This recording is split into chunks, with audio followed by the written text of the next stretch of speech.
শুকর জানেন? ওই যে ওরা ময়রার দোকানে মিষ্টি মিষ্টি খায়,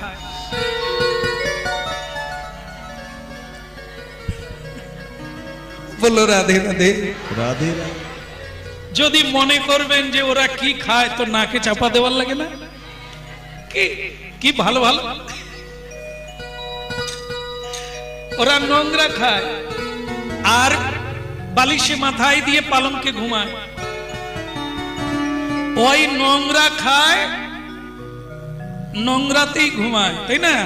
একদিন দেবর্ষি নারদ ওই পাশ দিয়ে যাচ্ছে আর দেখতে পেল অনেকগুলো শূকর সেই নোংরা খাচ্ছে, নোংরার উপরে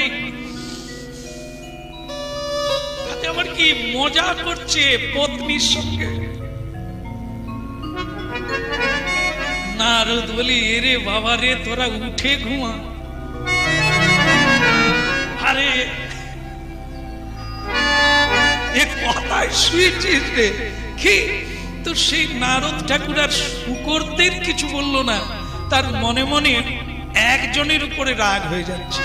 সে কে বলুন তো? স্বয়ং ভগবানের উপরে তার রাগ হচ্ছে। বলে বলে একবার যাই, শুধু কাছে যাই। মানে ভগবান দর্শনের জন্য দেবর্ষি নারদ প্রতিদিনই যায়। কেমন তো আজকে নারদ এই দৃশ্যটা দেখে যে ওরা কি নোংরা খাচ্ছে, নোংরার উপরে ঘুমোচ্ছে, গায়ে নোংরা লেগে আছে, মানে বিভৎস ব্যাপার, সেইটা দেখে গিয়ে ওনার ভগবানের উপরে রাগ হয়ে গেল। আজ আমি প্রভুর কাছে যাব আর আচ্ছা করে বলে দেব। আসলে প্রভু তো সবসময় লক্ষ্মী পদ সেবা করছে আর ভক্তরা ভালো ভালো খাবার দিচ্ছে, খাচ্ছে আর হেলাম দিয়ে শুয়ে আছে। পৃথিবীর যে কি দুর্দশা সেগুলো তো উনি দেখেন না। আমি আজ একবার যাই। তো নারদ হরিনাম গাইতে গাইতে বলো রাধে রাধে। ভগবান উঠে পড়লেন সিংহাসন ছেড়ে। আরে দেবর্ষি নারদ, আসো আসো, এস বস বস, অনেকদিন তোমার সঙ্গে ভালো করে কথা বলি না, আজ বস। নারদ বলে, তুমি না বললেও আজ বসবো, আর কিছু বল। তো বলে, নারদ তোমার মুখ দেখে মনে হচ্ছে তুমি কিছু বলবে, আপনি অন্তর্যামী, সবই জানেন, কিছু তো অবশ্যই বলবো। বলে বলো বলো। বলে প্রভু আচ্ছা মনে করুন ব্রহ্মার সৃষ্টি কে করেছে? ভগবান বলে, ওই আমার নাভি কমল থেকে হয়েছে, তার মানে আমি। ভোলানাথের সৃষ্টি কে করেছে? আমি। দেবতাদের সৃষ্টি কে করেছে? আমি। মানুষের সৃষ্টি কে করেছে? আমি। গাছপালা লতা পাতার সৃষ্টি কে করেছে? ও আপনারা ধরে ফেলছেন। নারদ ওই ঘুরিয়ে ঘুরিয়ে নিয়ে যাচ্ছে, সেই নর্দমায় যাবে।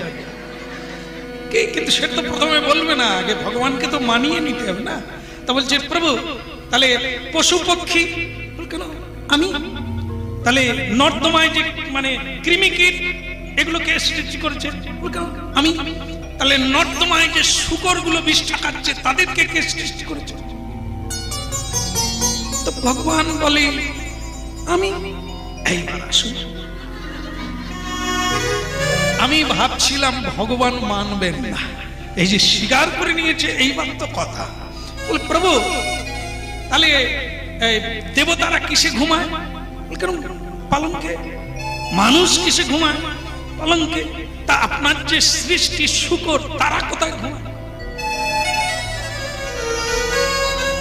কি জব তো আমার হবে না। কি তুমি সৃষ্টি করেছো, দেবতারা পালঙ্কে ঘুমায়, তোমার সৃষ্টির মানুষ পালঙ্কে ঘুমায়, খাটে ঘুমায়, তত্ত্ব বসে ঘুমায়, আর তোমার সৃষ্টি শূকর ওই খাদ্য খাচ্ছে। আরে কি কষ্ট তাদের, আবার সেইখানেই ঘুমায়, নিশ্চয়ই কোনো জায়গায়। তা প্রভু আপনার সৃষ্টির আমি সবকিছু ভালো দেখলাম, কিন্তু আপনার এই যে পরোক্ষ বিচার, এটা আমার ভালো লাগলো না। ওই শূকরদের দিকে আপনি তাকালেন না, একটু তাদের ভালো কিছু ভাবলেন না। ওই খাবার খাবে, ওইখানে ঘুমাবে। ভগবান খুব মানে হয়ে গেছে, চুপ করে গেছে, যে সাংঘাতিক একটা নালিশ। তো ভগবান সেরকম বিনয়ী হয়ে বলছে, দেখ নারদ একটু ভুল হয়ে গেছে, মানে কে যে কোথায় আছে আমি তো জানি না, তাই ওরা যে ওইখানে আছে আমি ঠিক লক্ষ্য করি না। তো যাক, তুমি যখন লক্ষ্য করেছো তো তাদের একটু মঙ্গল হোক। বলো নারদ, তুমি কি করলে খুশি হবে, তাদের উদ্দেশ্যে আমি কি করলে তুমি খুশি হবে? তো তখন নারদ বলে, প্রভু আপনি যে এত তাড়াতাড়ি মেনে নেবেন আমি ভাবতে পারি না। তো যাক, আপনি মেনেছেন, আমার খুব ভালো লেগেছে, আমি ওদের উন্নতি চাই। ভগবান বলে, আমার কোনো কিছুতে বাধা নেই, তুমি যেভাবে বলবে ওদের উন্নতি কিসে হবে আমি সব করতে রাজি। বলে প্রথমে আপনি খাবার ব্যবস্থা করুন। ভগবান বলে, তা তুমি বলো কি দিতে হবে? এই মনে করুন লুচি, পুরি, হালুয়া, কি এই সব ক্ষীর, মালাই, আপনি ভগবান আপনার ভান্ডারে অভাব নাই, মা লক্ষ্মী আপনার পদসেবা করছে, তা আপনি ওদের জন্য আগে ভালো খাবারের ব্যবস্থা করুন। ভগবান বলে, তথাস্তু, তোমার আমি কথা দিলাম, ওরা লুচি, পুরি, মিষ্টান্ন এইসব তরি তরকারি খাবে, নিশ্চয়ই খাবে। তো বলে, প্রভু তাহলে ওদের একটু বিছানার ব্যবস্থা। বলে, তুমি যেরকম চাইবে। বলে, প্রভু সংখ্যা অনেক, আমার মনে হয় কয়েকটা পালঙ্ক হলে একসঙ্গে সব। ভগবান বলে, তোমার কথা অনুযায়ী পালঙ্কও পৌঁছে যাবে, শুধু আমার একটা অনুরোধ আছে, যারা খাবে, যারা শোবে, তুমি তাদের সঙ্গে একটু কথা বলো।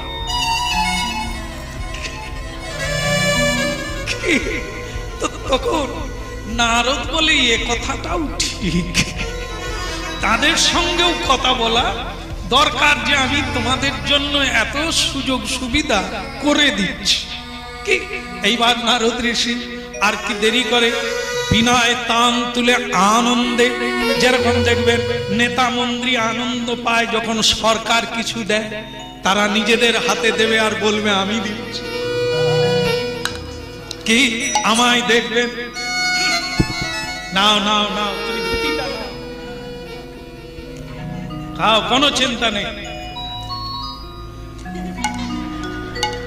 কি তাহলে দেখবেন সরকার যে দিচ্ছে, যারা দেয় ওরা তো তাদের নাম বলে না, এই যে কথা দিয়েছিলাম দিচ্ছি, যেন এরা ঘর থেকে এনে মূল মালিকের নাম বলে না, কে দিচ্ছে, এই দিলাম,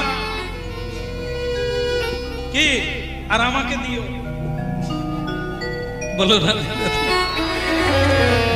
নারদ ঠিক ওই রকম একটা ভাব নিয়েছে, যাক শুকরের উন্নতি আজ পর্যন্ত কেউ চায় না, আমি লক্ষ্য করেছিলাম, ভগবানকে জানিয়েছি, ভগবান খাট দেবে আর খাবারও দেবে, আর চিন্তা নেই। এখন শুকরদের এই খবরটা দিলে এরা আমার প্রতি যে কি নাই প্রসন্ন হবে আমি তো ভেবেই পাই না। কি নারায়ণ নারায়ণ নারায়ণ নারায়ণ। শুকররা যেখানে আরাম করছে, এনজয় করছে, ওরা আবার খেয়ে নাক দিয়ে বের করে, সেরকম আরাম করছে, কেউ ঘুমোচ্ছে, কেউ মজা করছে, কেলি করছে, খেলা করছে। নারদ এসে গেল, নারায়ণ নারায়ণ। শুকর আর শুকরি তখন বলছে, মতলব খারাপ আছে, বাচ্চাগুলোকে গাদ দিকে নিয়ে নাও। এসব নারায়ণদের বিশ্বাস করতে নেই, এসব হরি বলার দল, তো বাচ্চাগুলোকে কাছের দিকে নিয়ে নাও। দেবশ্রী নারদ বলে, আমাকে দেখে ভয় পাওয়ার নেই, তোমরা বরং আনন্দ করো, তোমাদের জন্য সুখবর এনেছে।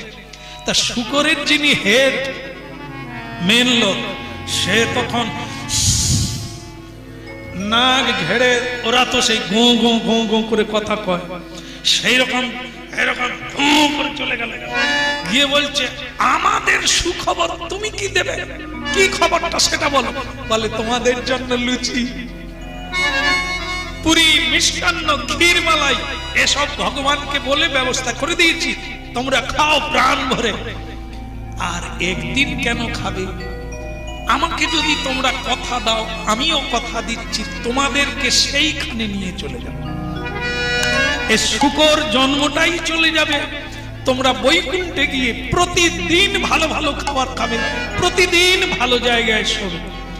তখন মেয়েরা যেরকম হয়, শুকরেরও পত্নী সেরকম, অগ জায়গাটা কথা, এই নর্দমার কোন সাইডে?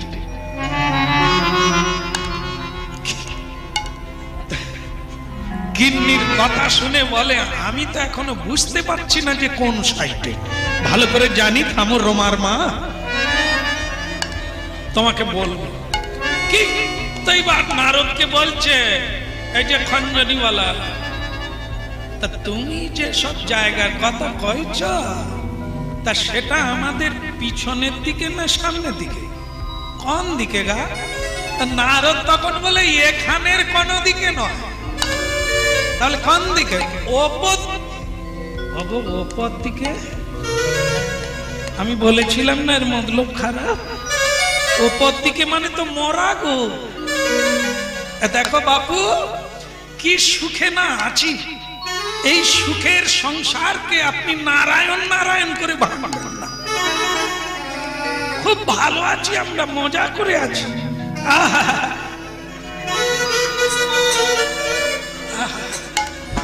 সে তো মানে আবার একবার ডুবে গেল, আবার একবার খেয়ে নিল, গায়ে মেখে নেওয়ার পর কি সুখ। নারদ তখন বলে এটা সুখ হলো একটা জিনিস গায়ে মারছ, লোক পাশ দিয়েও যেতে পারে না, তুমি বলছো ওটা ভালো। আমি যে জায়গায় নিয়ে যাব তোমরা বুঝবে সেখানকার ফুলের গন্ধ কি সব সময় সৌগন্ধি বইছে। খাবারগুলো তোমরা গাছ থেকে, কল্পতরু থেকে প্রাপ্ত হয়ে যাবে, জল খেলে অমৃত পাবে, আর বলছো এগুলো তোমাদের ভালো খাবার। চলো আমার সঙ্গে সব বাচ্চা কাচ্চা গুছিয়ে নাও, চলো। তো তখন শুকর গান নেড়ে বলছে, হ্যাঁ যেতে পারি, এখানে যেগুলো খাই ওখানে পাওয়া যাবে তো?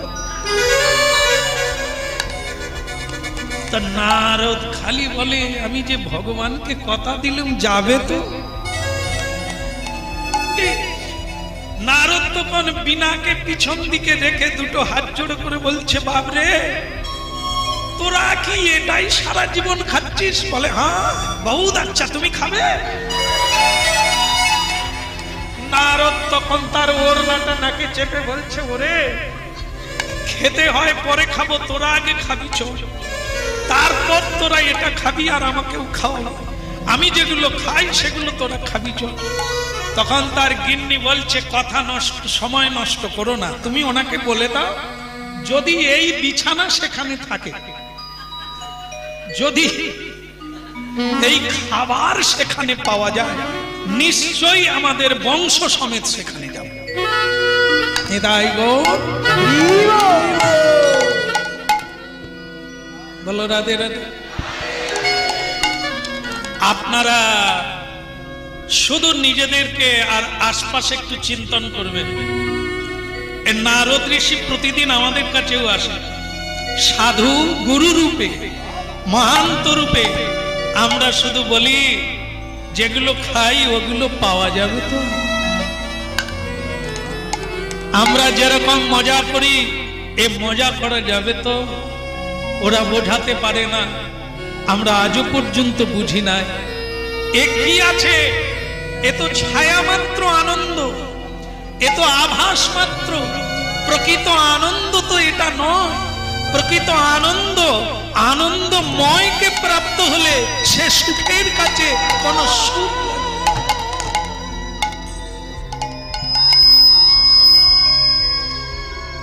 একজন সাধু গুরুর জীবন কাবার হয়ে গেল আমাদেরকে এই তত্ত্বটা বোঝাবার জন্য। কত সাধু কত কষ্ট করে আমাদের মতো মূর্খ জীবকে সুখী করার জন্য, আমাদের সেই পরম ধামে ফিরে যাওয়ার জন্য, পরম আনন্দ পাওয়ার জন্য হাত জোড়ো করে, কখনো পায়ে ধরে, কখনো হাতে ধরে, কখনো মার খেয়ে বলে তবুও একবার হরি বলবো, একবার প্রসাদ পেয়ে দেয়, একবার গোবিন্দ সেবা করে দেয়। ওরে কর্মটাই ধর্ম রে, যে কর্মটা করিস ছেলে মেয়ের জন্য ভাবিস, পত্নীর জন্য ভাবিস, ওইটা শুধু বল। জীব দিয়েছেন যিনি, আহার দেবেন তার শক্তিতে তারই কর্ম করবি। সকল কর্মের শেষে বলবি, যেখানে নিযুক্ত করেছিলেন, যে কাজ করিয়েছ প্রভু আমি তাহাই করেছি। জীবনের শেষে তোর জন্য পুষ্পক রথ আসবে, সেই রথে চড়ে গান শুনতে শুনতে বৈকুণ্ঠ নগরে পৌঁছে গিয়ে পরম জ্যোতির্ময় ভগবানকে দর্শন করবে। এটাই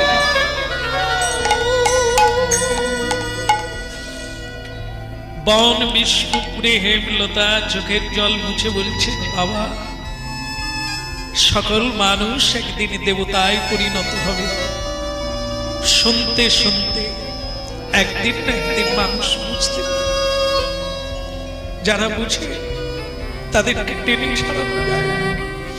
তারা বলে দেহ যদি চলে যায় যাক, তবু অনুরোধ করব নাম যেন আমার কণ্ঠ থেকে না চলে যায়, হরি নাম যেন প্রাণ ভরে গাইতে পারি।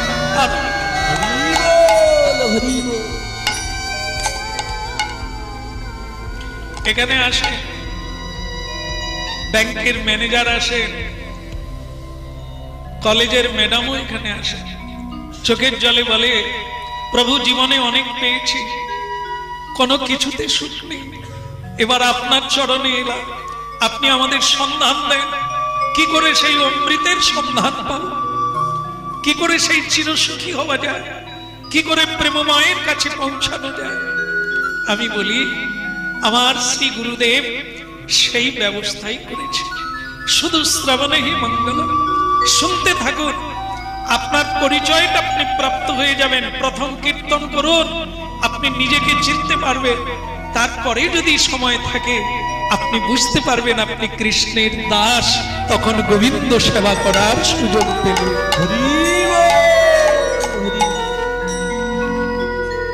হেমলতা পুত্র সন্তানের পিণ্ডে মা বাবার মুক্তির কথা বলা আছে বেদ বেদান্তে, কিন্তু ছেলে যদি নিজে মুক্ত না হয় মা বাবাকে মুক্ত করবে কি?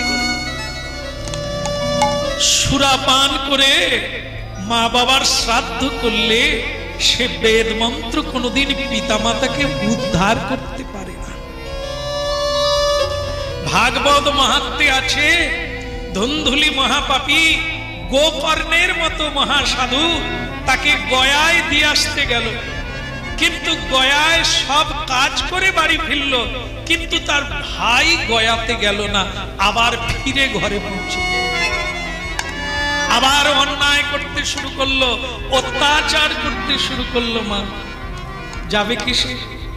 উপদেশ পেলেন 7 দিন কৃষ্ণ কথা বলো, ভাগবত কথা বলো।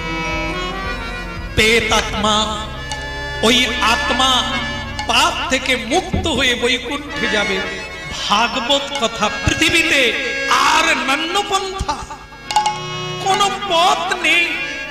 ছেলেরা গয়ায় দিয়ে আসতে যায়, গয়ায় দিয়াইলেই তারা মুক্ত হয় না, ওখানে বেদশিলা আছে, সেখানেই তাদের জন্ম কাটে বারবার, মুক্ত হয় না। মুক্ত তখনই হয় কুলং পবিত্র, যখন বংশে কেউ কৃষ্ণ ভক্ত হয়, ভগবানের ভোগ লাগে, তখনই তার বংশ।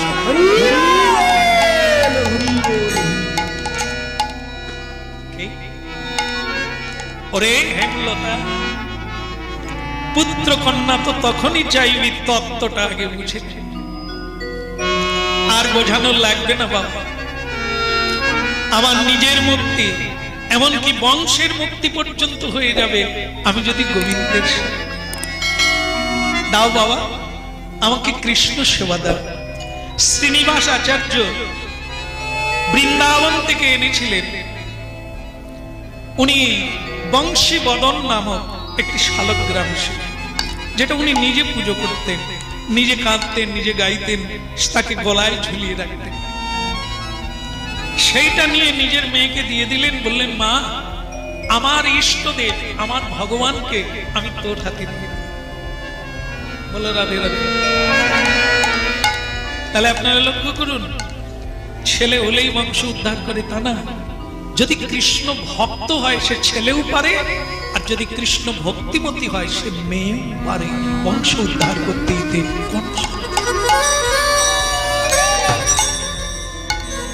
বাবার ইষ্টদেব শালগ্রাম শিলায় হেমলতা পেয়ে গেল। প্রতিদিন কীর্তন করে ভোর থেকে উঠে। ওই যে শুরুতে আপনাদের বলেছিলাম সেবা, ঝাড়ু দেয় সংসারে, কিন্তু সেটা গোবিন্দে। কেমন গোবিন্দ দেখে, বংশীবদন দেখে, মা ভারী সুন্দর গান গাইছে, হরিনাম শোনা যায়, আর মায়ের পিছনে আঁচল ধরে যাওয়া যায়। মায়ের পিছনে আঁচল ধরে ছেলে ঘুরছে, বংশীবদন স্বয়ং ভগবান। মায়েরা গান গাইতে গাইতে ভোগ লাগাতে হয়, তাই না? গান গাইতে গাইতে, ঝগড়া করতে করতে না, গালে হাত দেওয়ার দরকার কি আছে? মানে এতদিন ঝগড়া করেছেন না, আজ কাল থেকে করবেন না। ভগবানের ভোগ লাগাতে হয় গান গাইতে গাইতে। কেমন ভগবানের যা সেবা করবেন, সংসারে যা করবেন, গান গাইতে গাইতে করবেন, তো বাস মজা হয়ে গেল। আলাদা করে আসনে বসে করতাল নিয়ে খোল নিয়ে গাইতে হবে না। যা কর্ম করবেন তারই কর্ম, অতএব গান গাইতে গাইতে কাজ মজা হবে না। মা গাইতে গাইতে ভোগ লাগাচ্ছিল, কিন্তু একটা বিপদ হয়ে গেল। ভগবানের ভোগের পাত্রে মায়ের স্তনদুগ্ধ পড়ে গেছে। শুনছেন শুরু থেকে, যার সন্তান গর্ভে আসে, আজ পর্যন্ত বিরল দৃষ্টান্ত। সন্তান যে জননী গর্ভে ধারণ করেন না, তার স্তনে কোনোদিন দুগ্ধ আসতে পারে না।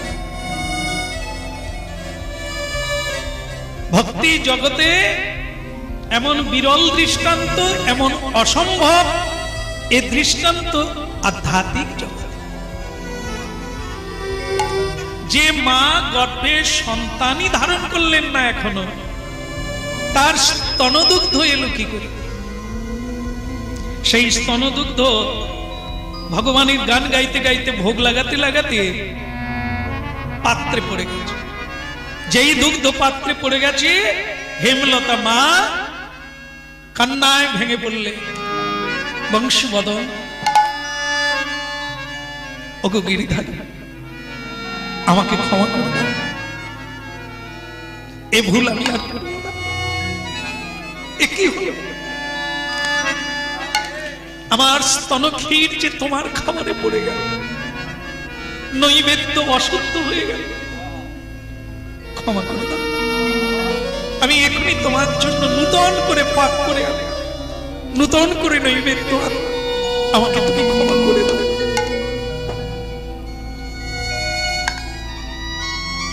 দেখি যারা ভোগ লাগায়, সন্তান না খেলে, প্রতিব্রতা রমণী যারা হয়, তাদের স্বামী না খেলে কতটা ব্যথা, কতটা কষ্ট মায়েরা বোঝে, প্রতিব্রতা রমণী বোঝে। আর যারা গোবিন্দকে ভালোবাসে, এটা কেবল তারাই জানে। গোবিন্দের সেবায় যদি কোনো ত্রুটি হয়ে যায়, আবার মনুষ্য জন্মটাই ব্যর্থ হয়ে যাবে।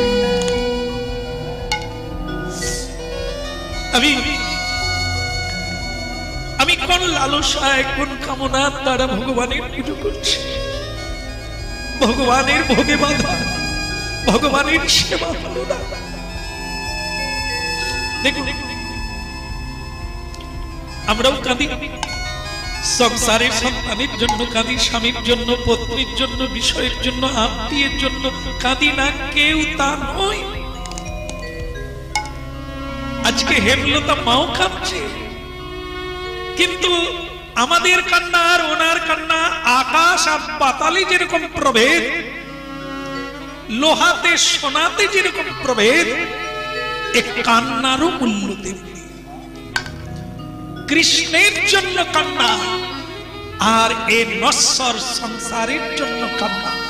এ কান্নায় কান্না বাড়ে, ওই কান্নায় পরম আনন্দের উদয়।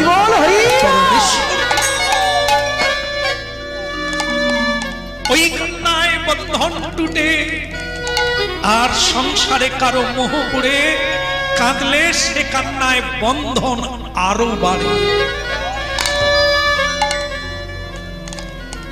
আষাঢ় খেয়ে পড়লো বিছানার উপরে হেমলতা দেবী। কি ভুল আমি করেছি, আমার স্তনে দুগ্ধ এলো কি করে? আমি তো সন্তানের মা হতে পারিনি। তাহলে এই অপরাধ আমি করলাম কেন? আমার গোবিন্দ যে সেবা পেল না, আমার বংশীবদনের খিদে লেগেছে বাছারে, ওরে আমায় ক্ষমা করে দে রে, আমি আবার ব্যবস্থা। আছাড় খেয়ে মা যে বিছানায় পড়ে কাঁদছে, স্বয়ং বংশীবদন, স্বয়ং ভক্তবৎসল ভগবান স্বপ্ন দিয়ে হেমলতা মাকে জানালেন, মা কে? আমি বংশীবদন। ওরে বংশীবদন, আমি রান্না করবো রে, তোর জন্য আমি আবার। বংশীবদন বলে, তোমার রান্নার আর প্রয়োজন নেই, আমি চলে যাব, তাই এসেছি বলতে। আমি জানি রে অপরাধ করেছি, তাই তুই চলে যাবি। বল না, সবচাইতে বড় অপরাধ তুমি আমাকে কি রূপে দেখো? আমি তোমার কে? কেন তুই আমার বংশীবদন?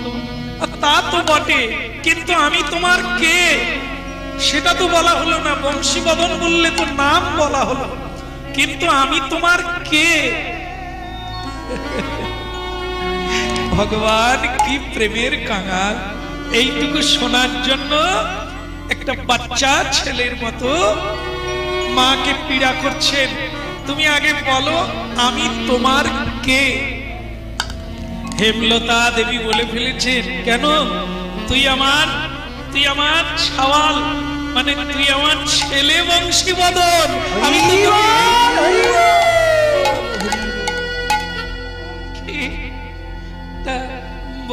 মানে হেমলতা দেবী চোখের জল মুছে বলছে, তাই এতে জিজ্ঞাসার কি আছে? বলে, তুমি নিজ মুখে বললে আমি তোমার ছেলে, তা আমি যদি তোমার ছেলে হই, তা তোমার ক্ষীর আমার খাওয়ারে পড়লে সে অশুদ্ধ হয় না বিশুদ্ধ হয়? মা বলে, কি হয়? বলে, সে তো আরো শুদ্ধ হয়ে যায়। আমার মায়ের স্তন ক্ষীর আমার খাওয়ারে পড়েছে, মানে বলো রাধে রাধে। মা তো চোখের জল মুছে বলছে, তাহলে তুই আমার ছেলে বলে আমার কোনো অপরাধ নেই? বল না। বলে, মা তোমার স্তনমণ্ডলে দুগ্ধ এলো কি করে? বলো রাধে রাধে। দুগ্ধ এলো কি করে? ছেলে গর্ভে এলে তো দুগ্ধ হয়, হয় কি না? যদি তাই হয়, আমি যদি ছেলে না হলাম, তবে তোমার দুগ্ধ এলো কি করে? নিতাই গৌর। কিন্তু ওরে আমি আমার যে ছেলে অনেক দূর, খালি বলে ছেলে হয়। মা আমি তো তোমার ছেলে, তোমার গর্ভে তো কাউকে আসতে দিই না, সব লাইন পড়ে গেছে ঢুকার। হেমলতা বলি, তুমি? আমি তো আটকে রাখছি। কেন বাবা তুই আটকে রাখবি কেন? আমি একটা ছেলের জন্য কত মন্দিরে মন্দিরে কাঁদলাম, আমি ছেলে পাই না, তুই আটকে রেখেছিস? বলে, তারা যদি ঢুকে যায় আমি কোথা থাকবো? বলে, তাহলে এতদিন? বলে, এতদিন তো আটকে রেখেছি, ওদেরকে ঢুকতে দিই না। তুমি তো আমার মা, ওদের মা তুমি হতে যাও। বলে, এই জন্য যেদিন থেকে আমি তোমার ঘুমিয়ে ঘুমিয়ে স্তন পান করি, তুমি জানো না, সেই দিন থেকেই তো তোমার স্তনমণ্ডলে দুগ্ধ এসেছে। আমি তোমার ছেলে, তুমি আমার মা, এতে কোনো এই বলো রাধে রাধে রাধে। এক ঘটনা অনেক যুগ আগে নয়, এই সেদিন 500 বৎসর আগে মহাপ্রভু এসেছেন, তারপরে এসেছেন শ্রীনিবাস আচার্য। আজও সেই জায়গা আছে বন বিষ্ণুপুরে। তবে দুঃখের বিষয়, মানুষের অত্যাচারে ব্যভিচারে সহানুভূতি না হওয়ার জন্য, বা আমি মনে করি ঈশ্বরের ইচ্ছা না হওয়ার জন্য, সেই জায়গায় মন্দির আছে কিন্তু বিগ্রহ নাই। আজকে যারা যাচ্ছে এই লীলা শুনে, এই লীলা গ্রন্থের মধ্যে পাঠ করে চোখের জল মুছতে থাকে, যে সেই হেমলতা দেবীর কথা শুনলে চোখে জল আসে, কিন্তু সেখানে শুধু বড় মন্দিরটা আছে, কোন বিগ্রহ। মানুষ মনে করে জায়গা জমি পেলাম তো আমি সব পেয়ে গেলাম। ও দেবত্ব জমি কি দেবতার জমি দেখার দরকার নাই, মানুষ শুধু জমি চায় আর জায়গা চায়। আপনাদের মধ্যে কেউ থাকলে যাবেন ওই জায়গায়, গিয়ে মন্দির বানিয়ে দিয়ে ভগবানের প্রতিষ্ঠা করবেন, সেবক দেবেন, আপনি সেবায় লাগতে পারবেন। বলো রাধে রাধে। হেমলতা দেবী চমকে উঠল, ঘুমোচ্ছিলেন, খাটের উপরে ঘুম ধরে গিয়েছিল, কিন্তু ভোগ রান্না হয় না। ভগবান তো আজকে খায় না, কিন্তু স্বপ্নে যে এত সব হলো মা আর মনে রাখতে পারে না। উঠে পড়েই আবার স্নান করলেন, আবার রান্নাঘরে ঢুকলেন, গান গাইতে গাইতে আবার রান্না শুরু করলেন। পিছনে গিয়ে বংশীবদন বলছে, মা কে? আমি বংশীবদন। বলে এই হয়ে গেল বাবা। বলে কে খাবে? বলে তুমি খাবে। বলে কেন? আমার তো খাওয়া হয়ে গেছে, তুমি রান্না করলে আর আমি খেলাম, পরিশেষে তোমার দুগ্ধ খেলাম, স্তন ভান্ডার পেলাম, এরপরে আবার রান্না। তখন হেমলতা মা বলছে, তোর খাওয়া হয়ে গেছে বাবা। আরে তুমি মা, আমি তোমার ছেলে, তা তুমি দিবে আর আমার খাওয়া হবে না? প্রতিদিন তোমার হাতে খাই, আজও খেয়ে নি। মা চোখের জল মুছে বললেন, বংশীবদন আজকে একটা জিনিসই আমি বড় পরিতৃপ্ত হলাম। এতদিন মনে কুড়ে কুড়ে খেত, আমার শ্রাদ্ধ কে করবে, আমার পিণ্ড কে দেবে?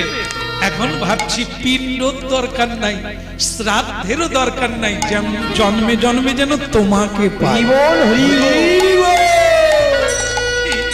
নিজ কর্ম দোষ গুণে যে যে জন্ম পায়, নিজ কর্ম দোষ গুণে যে জন্ম পায়, জন্মে জন্মে যেন তব নামি গুণ গায়, জন্মে জন্মে তব নাম গুণ গায়। বদন ভোগে বলিতে পারি, মধুমাখা এই হরিনা, বদন ভোগে বলিতে পারি, মধুমাখা এই হরিনা, বদন ভোগে বলিতে পারি, মধুমাখা এই হরিনা, বদন ভোগে বলিতে পারি, মধুমাখা এই হরিনা, বদন ভোগে বলিতে পারি। ভক্তমণ্ডলী মায়েরা, এই কথাটা বলে শেষ করি। সেটা হচ্ছে এই, হেমলতা দেবী এখন আর তার কোনো দুঃখ নেই। কেন? ছেলেকে এসেছে স্বয়ং ভগবান, যার কোনোদিন মৃত্যু নেই, যার কোনোদিন খেদ নেই, যার কোনোদিন বৃদ্ধত্ব নেই, আর যার কোনোদিন নিরানন্দ নেই। এমন অমর পুত্র, এমন অমৃত পুত্র যে পায়, তার মনুষ্য জীবন কেন, তার মাতৃ গোদ জঠর, অন্তর আত্মা পরিশুদ্ধ হইয়া পৃথিবী খ্যাতি লাভ করে। ভক্তমণ্ডলী মায়েরা, এখন ওই হেমলতা দেবী, এখন তো তার আর ওই দুঃখটা নাই, যে যেমন সকলের যেটা থাকে, বৃদ্ধ হলে কে খাওয়াবে, বৃদ্ধ হলে কে ছেলে খাওয়াবে, ছেলে খাওয়াবে আর তুমি খাবে। অনেকে মার খায়, অনেকে গালাগালি খায়, অনেকে অশ্রদ্ধা খায়, আবার অনেকে অন্নও খায়। সব ছেলে তো আর সমান নয়, কেউ কেউ অন্ন দিচ্ছে মা বাবাকে, তো সবাই দিচ্ছে কথা বলে যাবে না। তো এতদিন যেটা অভাব ছিল সেটা তার কৃষ্ণের কথায় হেমলতা দেবী খুবই খুশি, তাই যেখানেই যায় কি গো বিমলা পিসি ভালো। বিমলা পিসি বলে মেয়েটার তো বন্ধা না, পেটে একটা বাচ্চা ধরতে পারলো না, একে দেখে বাজারে যাচ্ছি বোধহয় ফুলকপির দাম বেড়ে যায়।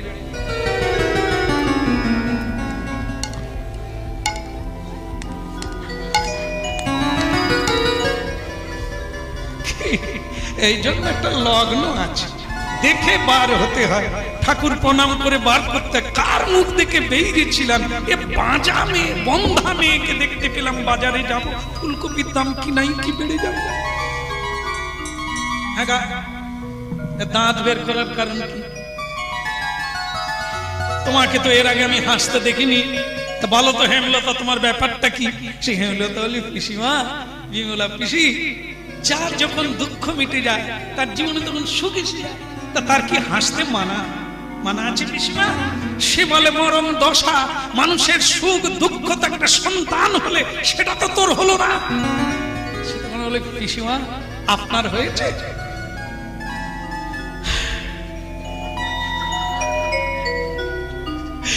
ওরে হেমলতা রে,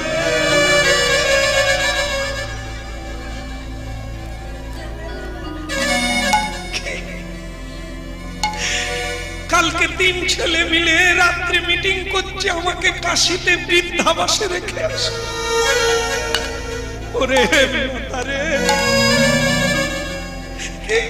হেমলতা তখন বলে এই ছেলের জন্য তুমি আমাকে বন্ধা বলছো? তখন সেই পিসিমা বলে হেমলতা তাহলে তুই কি এমন পেলি, তুই এমন হাসতে শিখলি কি করে? বলি হরিনাম গো পিসিমা, হরিনাম, হরিনামের আনন্দ, সচ্চিদানন্দ, প্রেমানন্দ। ভগবানের নাম যেখানে, ভগবান সেখানে, ভগবান যায় যেখানে, ভগবান দেখে যাকে, ভগবান কৃপা করে যাকে, তার তো প্রেমানন্দ।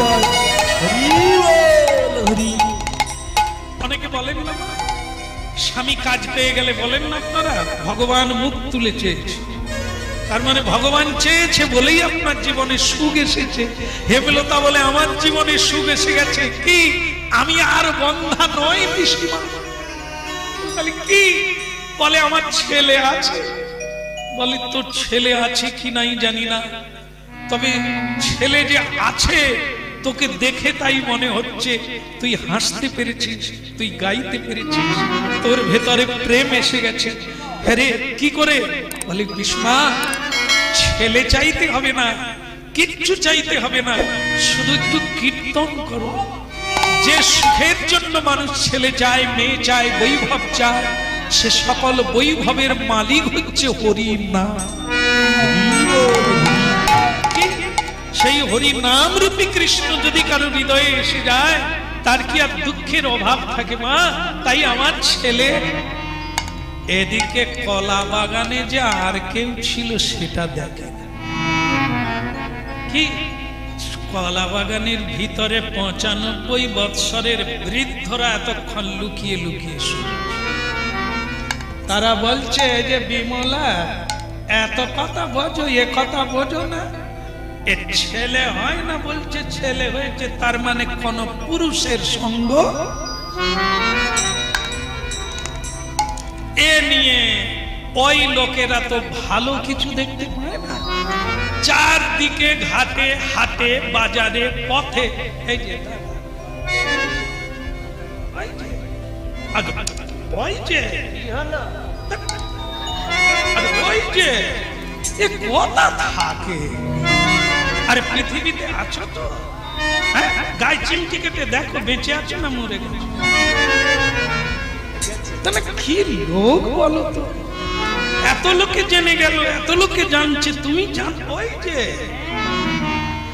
আরে গোসাই শ্রীনিবাসাচার্যের মেয়ে,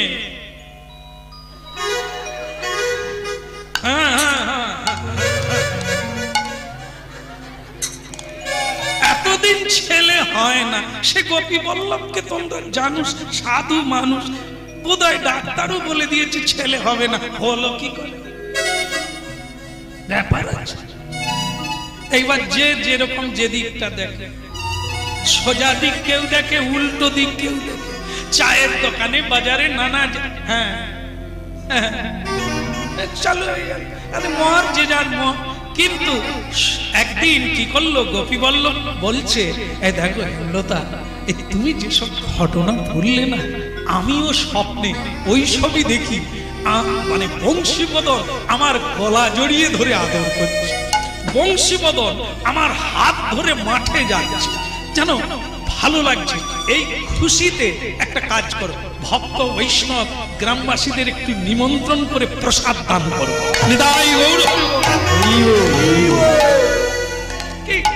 নিমন্ত্রণ করবে যারা এই কলা বাগান ছিল, তারা বলে আমাদের মানে আন্দোলনটা জোর করতে হবে, দলে লোক বাড়াতে, আর ওই মহোৎসবের দিনই আমরা পুরো খুলে বলে দেব ব্যাপারটা কি ঘটেছে। বলো, মুখ চাপা দিলে হবে না, মুখটা খোলো। এই সময় তুমি কোন দলের লোক?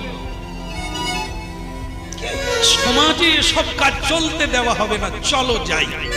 কি এইবার মানে মহোৎসবের দিন সব ধরনের মানুষ এসে ভিড় করছে, আর সেই সময় ওই যে যারা নিন্দুক তারা বলছে, দেখো যাই করো তাই করো, সকলে খেতে দেবে, সে হবে, কিন্তু সেই সঙ্গে হেমলতাকেও মানে পরিবেশন করতে হবে, পরিবেশনের কাজে রাখতে হবে।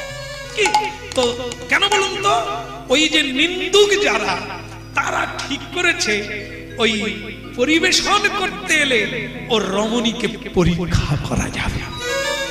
কি তারা তো আটো সাটো করে দল বেঁধে ওই জায়গায় পৌঁছে গেছে। বলো রাধে রাধে। এখন আপনারা বলুন তো, বিড়াল কোন দিকে তাকাবে?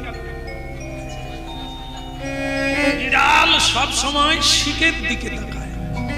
কেন? শিকেটা এত উঁচুতে আছে, লাভ দিয়ে পারবে না, অনেক চেষ্টা করে দেখেছে, এখন শুধু অপেক্ষায় আছে কোন ইঁদুর যদি শিকেটা কেটে দেয় বা দড়ি যদি পচকে যায়, পোঁচা হয়ে যায়, তাহলে ছিঁড়ে পড়বে আর তার মজা। শিকে ছিঁড়ে অপেক্ষায় আছে। শত্রুরা সব সময় সাধুদের পিছনে ওত পেতে বসে থাকে, কখন একটা ছিদ্র খুঁজে পাবে। আর যারা সাধু হয় তারা কি করে, আহা হেমলতা রমণী, হেমলতা আমাদের থেকে বয়সে কম, মনে হচ্ছে ওর চরণ ধুলি নিলে তাহলে হরি ভজনটা পুরা হবে, ভক্তের কৃপায় ভগবান। কিন্তু মেয়ে মানুষ আমাদের চেয়ে বয়সে কম, ও তো চরণ ধুলি দেবে না। ও চলে গেলে পরিবেশন করতে যখন আসবে, ও যখন চলে যাবে, ওর চরণ ধুলি নিয়ে গায়ে মা, ওর চরণ ধুলি নিয়ে মাথায় তুলে নেব। বৈষ্ণবের কৃপা রজ ব্যতি রেখে কৃষ্ণ ভক্তি পাওয়া যায়। লেগে একই মহোৎসবে যার যেই ভাব তার সেই মতো লাভ। এইবার গোপী বল্লভ তার স্বামী এসে বললেন, হেমলতা দেখো কিছু মনে করো না, আমার ইচ্ছা নয় তুমি করো, কিন্তু লোকে আমায় অনুরোধ করছে তুমি আজকের মহোৎসবে তুমি পরিবেশন করবে, কথা রাখবে। বাহ, তুমি না আমার স্বামী,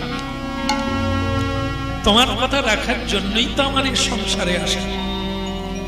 এর চাইতেও যদি কোনো কঠিন আদেশ হয় আমি নিশ্চয়ই যাব।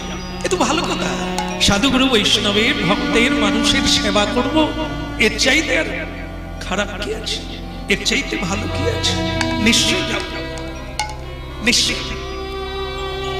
এবার মা আমার সেবা দিতে লাগলে, মহাপ্রসাদ ভক্তদের দিচ্ছে, ভক্তরা বসে গেছে, ডাক দিয়ে বসে গেছেন, মহাপ্রসাদে গোবিন্দে নাম ব্রহ্মণি বৈষ্ণবে স্বল্প পুণ্যায় প্রতাং রাজন বিশ্বাসনৈব জায়তে শরীর অবিদ্যা জাল জড়েন্দ্রিয়ুতহেগা জীবে ফেলে বিষয় সাগরে তার মধ্যে জিহাওতে লোভময় সুদূরমতি তারে যেতা কঠিন সংসার।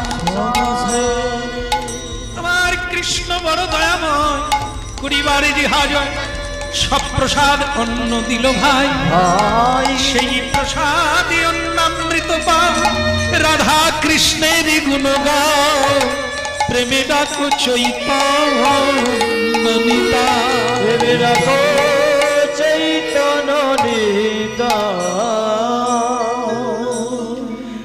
মা আমার মহাপ্রসাদ দিচ্ছে দুই হাত প্রসাদী হয়ে গেছে দুই হাত প্রসাদী হয়ে গেছে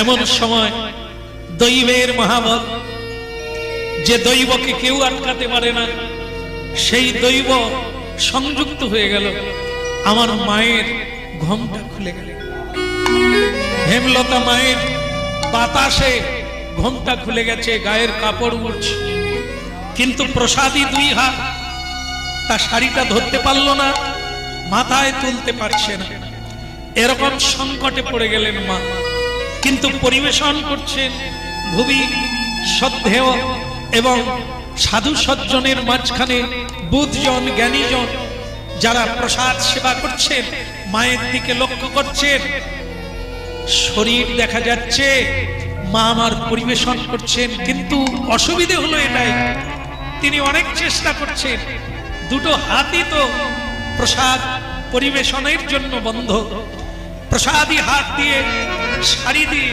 শাড়িটা ঘোমটা দিতে পারছেন না মা ভীষণ অসুবিধায় পড়লে তখন মনে মনে বলছেন ওরে বংশী বদন রে তুই যদি এই তালে একবার আসতিস তাহলে তোর মা লজ্জা থেকে বাঁচত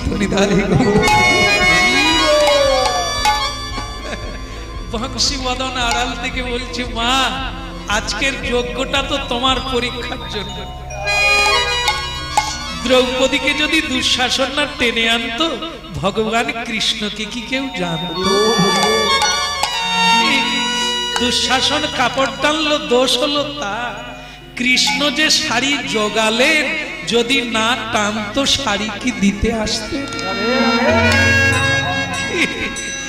জগাই মাধাই নিতাইয়ের মাথায় মারলো নিতাই তবুও বলেছে মেরেছ কলসির কানা তা বলে কি প্রেম দেব না নিতাই যে অবধূত নিতাই যে অক্রোধ তার যে ক্রোধ নাই সেটা কে জানতো যদি মাধাই না কলসি যারা নিন্দা করে সাধুদের তারা তো বন্ধু ওরা নিন্দা করে নরকে যাবে ঠিকই কিন্তু যার নিন্দা করবে সে তো শোধন হয়ে যাবে নিন্দা করা মানে কি যেটা নিন্দা করছে সেই পথ দিয়ে সাধু কোনোদিন যাবে না মানুষ কোনোদিন সেই পথ দিয়ে যাবে না অতএব নিন্দুক হলো পরম বন্ধু এই জন্য সাধু সমাজ বলেছে নিন্দুকের পায়ে কোটি নমস্কার ও নিন্দা করছে তো ওই তোমার বন্ধু যে প্রশংসা করছে ও তোমার শত্রু এই যে বলে যেদিকে যাই আপনার নাম বলে আমি তো কোন শাস্ত্রের সঙ্গে মিলাই এ নিশ্চয়ই আমার আড়ালে গিয়ে কাউকে বলে উনি সব ভালো ওনার এই রোগটা এ প্রশংসাও যেমন করে নিশ্চয়ই নিন্দাও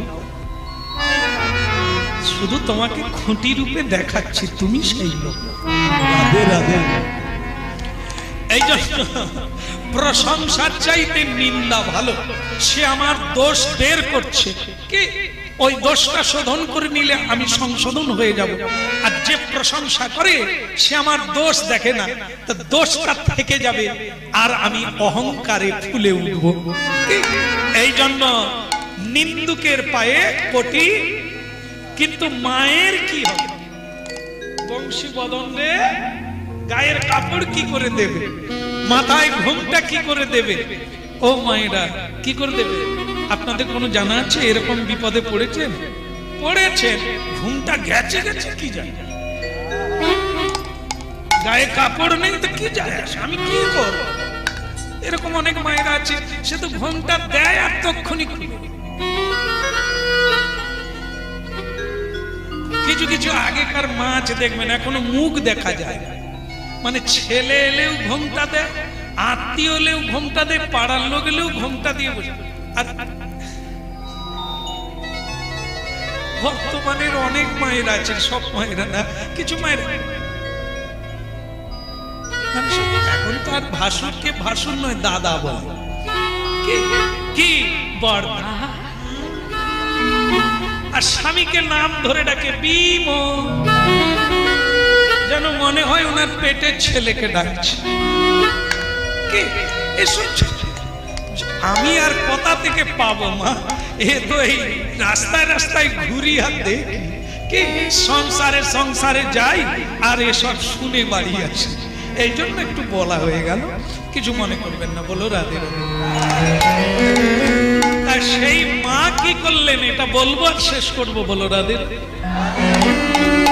সেবাতে শক্তি মিলে, এই আমাদের বিষয়, পরিসমাপ্তি হতে যাচ্ছে। সেই মা আমার এতদিন গোবিন্দ সেবা করে, সংসারে ঝাড়ু দিয়ে, রান্না করে কি পেলেন এই জায়গায় দেখে নেন। দ্রৌপদীকে গান্ধারী মা বলে দিয়েছিলেন, যখনই সে অভিশাপ দিতে যাচ্ছে দ্রৌপদী, তখনই গান্ধারী মা ছুটে এসে দ্রৌপদীকে ধরে বলেছিল, মা তুমি যাই করো অভিশাপ দিও না। তখন তিনি তার স্বামীকে বলেছিলেন, তোমার সামনে এত কিছু ঘটলো, দ্রৌপদীর বস্ত্রহরণ হলো, কুলবধূ তুমি কিছু বললে না, তুমি চেনো দ্রৌপদীকে? এ যদি বলে পৃথিবী দুই ভাগ হয়ে যাবে, এ যদি বলে পৃথিবী পুড়ে ছাই হয়ে যাবে, মেয়েটাকে তুমি চেনো না তাই। তখন বলে গান্ধারী, তুমি তো বিয়ের দিন থেকে চোখে বেঁধে রেখেছো, তুমি চিনলে কি করে? তখন গান্ধারী বলে, আমার চোখে বাঁধা বলেই তো দ্রৌপদীকে চিনেছি, এ কোন নারী রত্ন। কি কর্ণ বলছে, এ বেশ্যারমণী যার 5টা স্বামী, কিন্তু কর্ণ তো জানে না এ কোন রমণী যে মায়ের গর্ভে জন্ম নেয় না। এ হলো যজ্ঞে যার জন্ম হয়েছে, যজ্ঞেশ্বরী, সেই হলো দ্রৌপদী।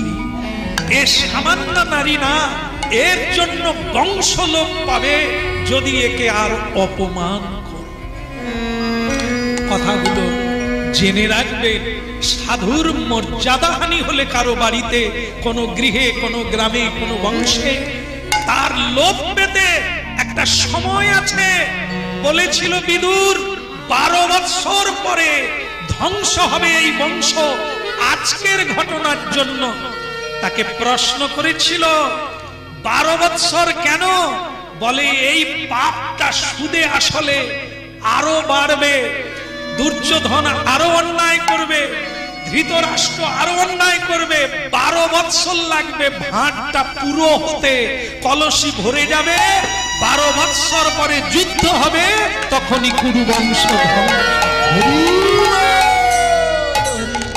এই জন্য এই ভয়ঙ্কর কথা কেউ বুঝে নেবেন না যে আমি তো অন্যায় করলাম, আমার তো কিছুই হলো না, অপেক্ষা করুন, সময় এলেই কাজ হবে।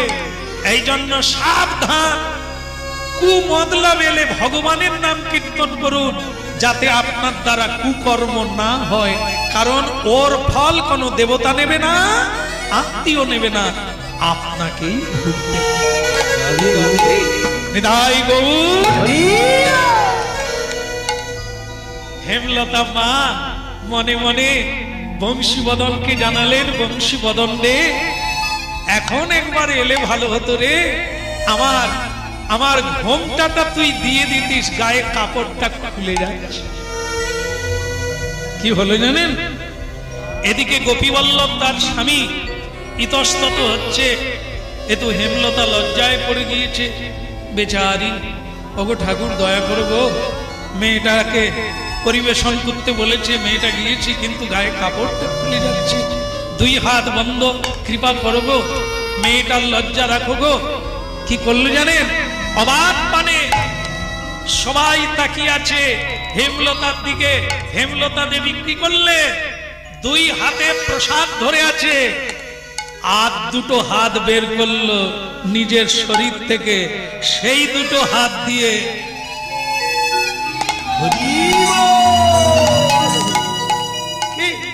নিজের ঘোমটা আরো দুটো হাত বের করলো। দুটো হাত আগের থেকে ছিল, আরো দুটো হাত বের করলো। সেই দুটো হাত দিয়ে নিজের মাথায় ঘোমটা তুলে নিল। অবাক জনতা, অবাক দৃষ্টি, অবাক হলেন সকল নিন্দুক জন। প্রসাদ দূরে থাক, আছাড় খেয়ে পড়ল জননী। ক্ষমা করে দাও মা, তোমার যে রূপ দেখলাম তুমি তো সামান্য নও মা। কে তুমি? স্বয়ং তার স্বামী পর্যন্ত প্রণাম করছে দূর থেকে। আরে হেমলতা, চারটে হাত, কোনদিন তো দেখি না, কোনদিন তোকে চিনতে পারিনি। আরে সর্বনাশ, আজ থেকে আমি আর ওকে যেন স্ত্রী না বলি, আজ থেকে যেন ওকে দেবী জ্ঞানে দেখতে পারি, আজ থেকে যেন ওকে দেবী জ্ঞানে দেখতে পারি। আর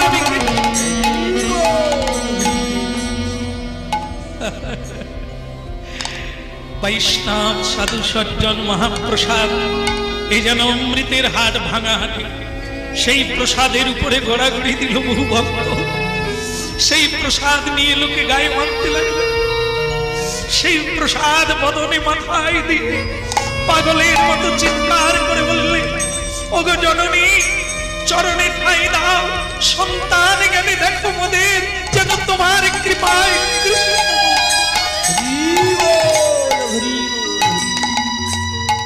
মহামহোৎসব সমাপন হলো।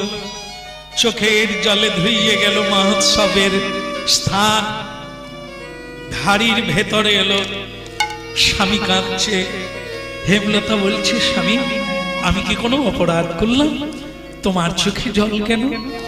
গোপী বল্লভ বলছে, অপরাধটা এতদিন আমি করেছি, তোমাকে স্ত্রী রূপে গ্রহণ করে।